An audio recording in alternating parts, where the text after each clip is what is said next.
Hello students, मैं बसंत यादव आज English classes 12th में विस्टास बुक की कहानी द थर्ड लेवल की चर्चा करूंगा और साथ ही साथ इस कहानी के short type and long type question और उसके आंसर को बताएंगे।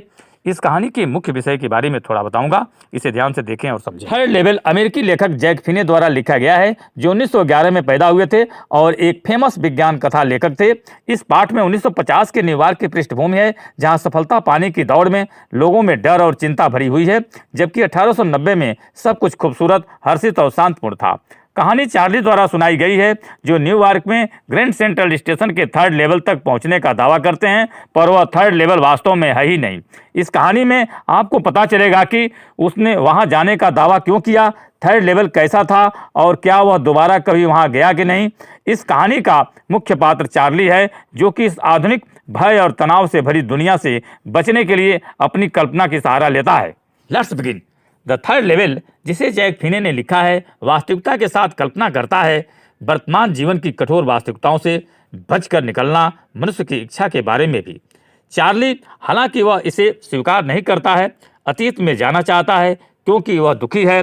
वह अपनी पत्नी से दुखी है। वास्तव में वह उतना ही दुखी है जितना वह दुनिया को पाता है, जिसमें वह जल्दी तनाव और युद्ध से भरा रहता है। उनके मनोचिकित्सक मित्र सैम अपने स्टाम्प संग्रह अतीत में पलायन के रूप में बताते हैं। ग्रैंड सेंट्रल स्टेशन पर केवल 2 लेवल, हालांकि चार्ली ने एक थर्ड लेवल पाया, यह संयोग से था। कई बार वह वहां खो गया था। वह हमेशा नए द्वार, नए गलियारे और नई सुरंगों की खोज कर रहा था।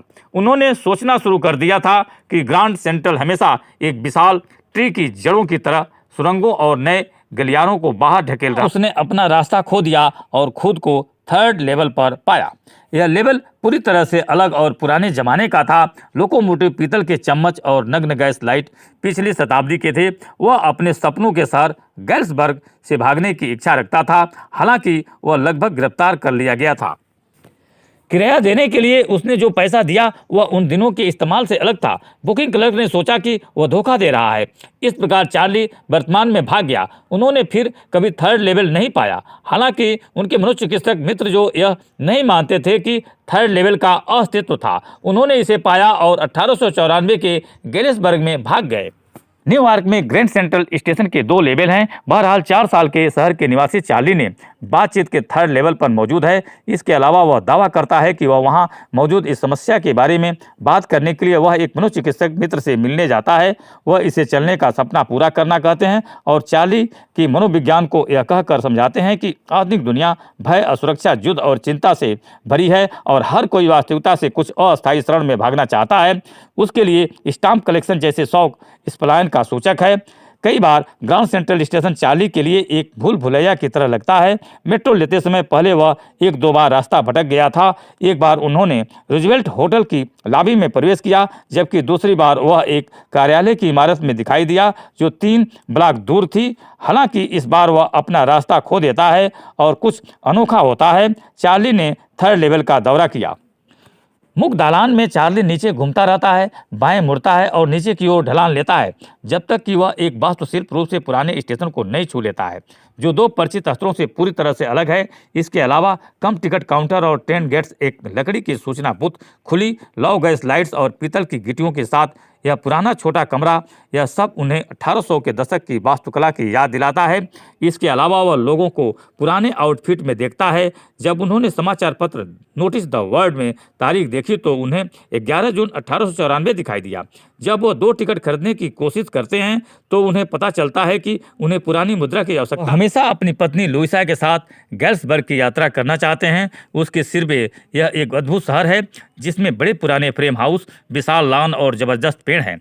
इस जगह पर सुखद और लंबी गर्मियों को सुबह हैं और जहां लोगों के पास पर्याप्त समय है, इसलिए अगले दिन दोपहर के भोजन के दौरान वह पुरानी मुद्रा के लिए $300 का आदान प्रदान करता है, केवल कुछ 200 तक। इसके अलावा राशि उसे परेशान नहीं करती, क्योंकि वह मानता है कि वहाँ सब कुछ सस्ता होगा। हालांकि वह फिर कभी उस गलियारे को नहीं खोज सका जो उसे थर्ड लेवल तक ले जाता है। जब उसकी पत्नी को इस बारे में पता चला तो उसने उसे देखने से रोकने के लिए कहा। अप्रत्याशित रूप से उसका दोस्त सैम बैनर भी गायब हो जाता है और उसकी पत्नी सप्ताहांत में उसकी तलाश करती रहती है। इसके अलावा सैम वहाँ था जिसके बारे में चार्ली ने गेल्सबर्ग के बारे में अपना विचार साझा किया। चार्ली को अपने दादा से स्टाम्प कलेक्शन का शौक विरासत में मिला और किसी दिन स्टाम्प संग्रह को देखते हुए चार्ली के एक पत्र मिलता है जो पहले नहीं था। इसके अलावा इसमें राष्ट्रपति गारफील्ड की तस्वीर के साथ एक फीका 6 सेंटी स्टैम्प पर पोस्ट मार्क है। इसके अलावा लिफाफा 18 जुलाई 1894 को गैलिसबर्ग में चार्ली के दादा के रूप में पढ़ा गया और वह चार्ली को संबोधित करता है। पत्र में सैम चार्ली से कहता है कि वह गैलिसबर्ग पहुंच गया है और वह चार्ली और लुइसा को आमंत्रित करता है और स्टाम्प सिक्का की दुकान पर जाने के बाद उसे पता चलता है कि सैम ने गैलिसबर्ग में अपना व्यवसाय स्थापित करने के लिए पुराने मुद्रा बिलों के लिए $800 का आदान प्रदान किया।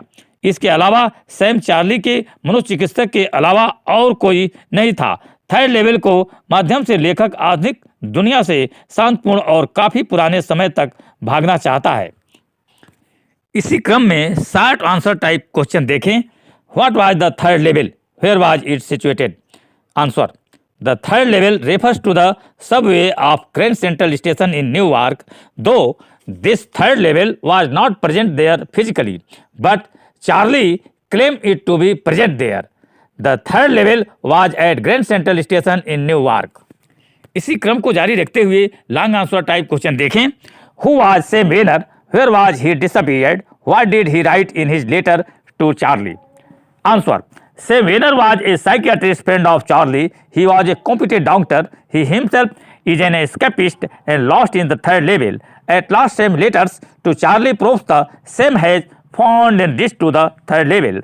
He is staying there in Glasberg since at least 2 weeks and watching various activities and explains to Charlie. He invites both Charlie and his wife Lucia and motivates them to continue their search of the third level. So he can say that Sam was also victim of worldly worries and seeking the escapement like Charlie. Thanks.